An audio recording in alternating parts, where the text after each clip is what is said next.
Apex Legends Season 11 has been out for about a week now. It came with a new map, a new legend, and a new gun. With all of this new content, there's a lot to learn from last season to this one. It almost feels like Apex is a whole new game. The purpose of this video is to provide you with tips and tricks that will help you during this brand new season. The tips and tricks in this video are a compilation of things I discovered myself, but a large portion are also from the community. I also tried to avoid putting things into the video that you could figure out just by playing the game once or twice. That way, the tips and tricks will be helpful to you regardless of the type of player you are or skill level you are at. With that being said, let's get into the first couple of tips. The new Stormpoint map feels unlike any other map in the game. It was created large to reduce third parties, and added new rotational methods such as gravity cannons. Gravity cannons launch you linearly in one direction, making a loud sound when you take them, which oftentimes attracts enemies. They're great for a fast rotation or in the middle of a fight. You can heal while in the air after taking a gravity canyon, and will have enough time to get off a full shield battery. The downside to them, however, is that when you land on the other side, you will get a fall stun, which leaves you vulnerable, especially with the loud cannon sound, to let everyone know that's where you are. To counteract the stun, land on the top of one of the sides of the opposite gravity cannon that you are landing on. This will allow you to keep your momentum and not get stunned. In the short time that Season 11 has been out, people have figured out many advanced methods of outplaying people on gravity cannons. If you are on PC, you can tap strafe out of the cannon. Right as the cannon shoots you out, perform a tap strafe, and you can dictate the direction you want to go. To fake out enemies and make them think you took the cannon when you actually didn't, there's a couple things you can do. The first is to run through the gravity cannon, but drop out the other side before it shoots you out. It will give the audio cue to make others think you went out of the cannon when you actually just dropped out the other side. You can also make the cannon shoot you out directly onto the ground. To do this, you have to get to the very end of the cannon. You can do this by meleeing or speed boosts like Wraith's Q or Octane's Stim, or you can climb up on the side and drop down directly onto the edge. How it works is if you are on the edge of the cannon and not in the middle, it shoots you out onto the ground instead of into the air. Tridents are a popular rotation method on World's Edge and Olympus.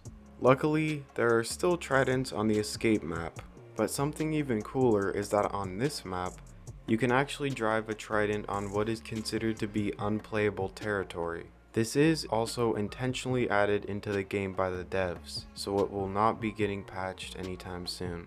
The new map also includes NPC monsters that will attack you if you get close. There's two different kinds, the prowlers and the spiders. They show up on the map with a red icon, telling you where they can be found. If you get close to them and awaken them, they will come out and attack you, and clearing out the entirety of the den will reward you with 30 crafting materials. They also drop loot according to what you need. This includes specific ammo types and attachments. Another thing that's useful to know is that the damage that you do towards monsters also helps level up towards your evo. It's not a 1-to-1 ratio, however. For every 4 damage you do towards a monster, it counts as 1 damage towards a better evo.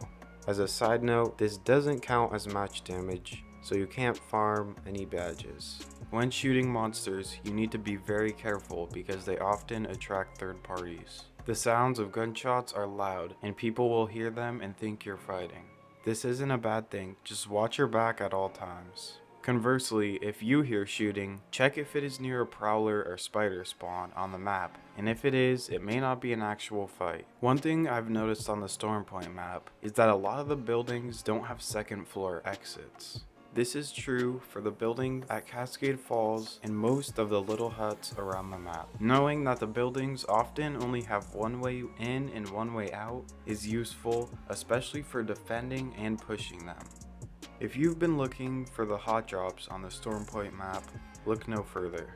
The 3 that myself and the community have noticed to most often be hot on any platform are Barometer, Cascade Falls, and Checkpoint. Ash's passive allows you to scan death boxes and see where the surviving killers are once per box. What some people don't know is it also allows you to see death boxes as they appear on the map. This lets you know where people are fighting at and where battles recently happened. If you are the one getting scanned by Ash's passive, it will give you a notification and you can think back to where you killed people, and that is where the Ash has to be. Her tactical is a snare that allows you to trap enemies for a few seconds. A common misconception with this is that it does not work like Horizon's ult by sucking you in. What it does do is trap you in a circle. You can move freely anywhere within the entrapped circle, you just can't leave it. So when you get snared, know that you still have movement. You can also use the snare to find the true Mirage. If a Mirage ults or sends out its decoy, you can use your snare and it will only affect the real Mirage. This is especially useful for when he ults and there are a bunch of Mirages running around and you don't know which one to shoot. Another cool tip with this is that you can attach the snare to a crypto drone and fly it at people. I'm not sure how long this will last, but it's pretty fun while it's here. Ash's ultimate creates a one-way portal that almost instantly lets you go in the direction you throw it. There are some things to know with it though. It will allow you to create a much longer portal going vertically than horizontally. This makes it especially useful for looking for high ground, and you should push the limits when going up with it.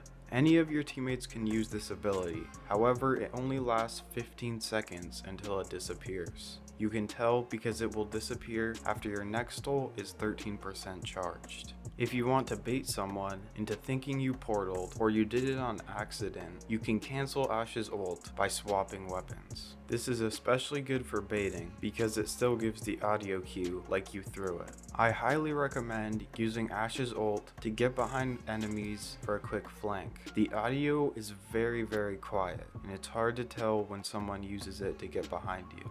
You can also use it in the air, for example off-gravity cannons or octane jump pads. This will make it very hard for people to follow you. As a bonus, you can throw this through windows and get inside houses for an easy flank. The new weapon added into Season 11 is the car SMG. It uses both kinds of ammo and also can take both kinds of mags. One thing to note is that you can use heavy ammo with a light mag and vice versa. The car SMG has one of the highest DPSs in the game, but to go along with that, it also has a very strong recoil pattern that looks like this. What I recommend you do is go into the firing range and practice controlling it. If you're wondering how to counteract the recoil, the movements you have to do are down, right, down, left, left, right. Copying these movements will make for no recoil and perfect aim, but this can only be learned through time and muscle memory. Now I'm going to go through a bunch of miscellaneous tips and tricks that were added as a result of the Season 11 update. Some of these are really cool, so I highly suggest you stay around. Since replicators have been added to the game, it has always been an option to craft ammo. However, it was never really worth it until now. In Season 11, crafting ammo got a buff, so replicators will now give an increased ammo drop from 20 to 60 for each weapon. Octane's jump pad also now has audio. It sounds like this.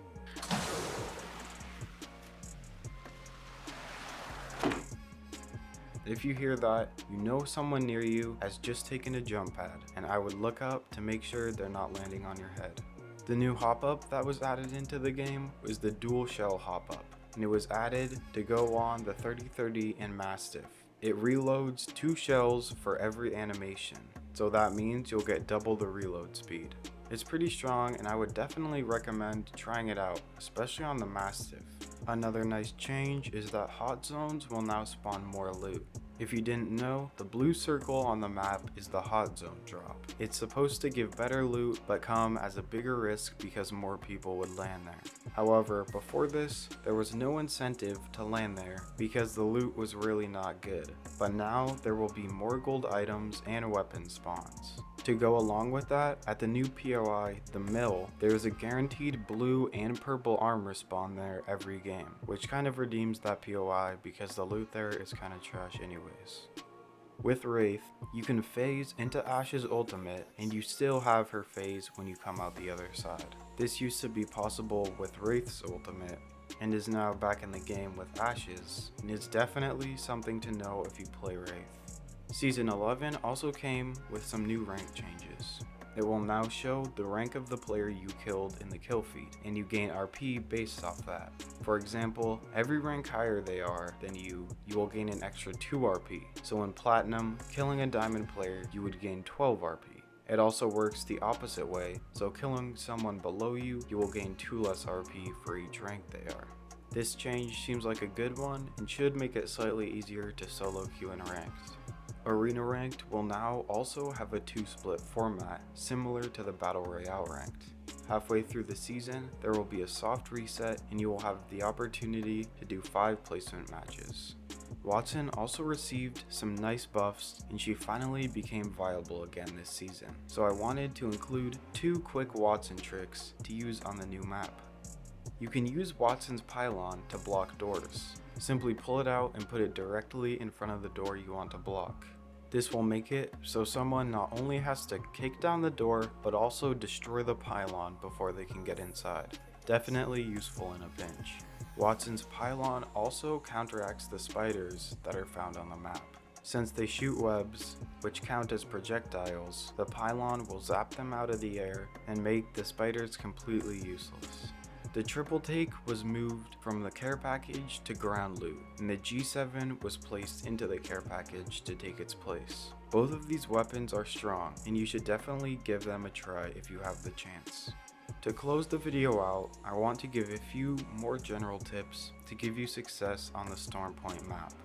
The Stormpoint map is a very large map with a lot of wide open space, choke points, and massive walls, so naturally it generally favors mobile legends. Keep that in mind when you choose who to play. Pathfinder especially is much better on this map than others. And Valkyrie, it almost feels like this map was created with Valkyrie in mind. She is so strong on it, her ult can go over anything, even the massive walls that are on the map. To go hand in hand with that, you need to make sure that you are always having at least a mid-range weapon in your inventory. This map is big and you will see people from a distance.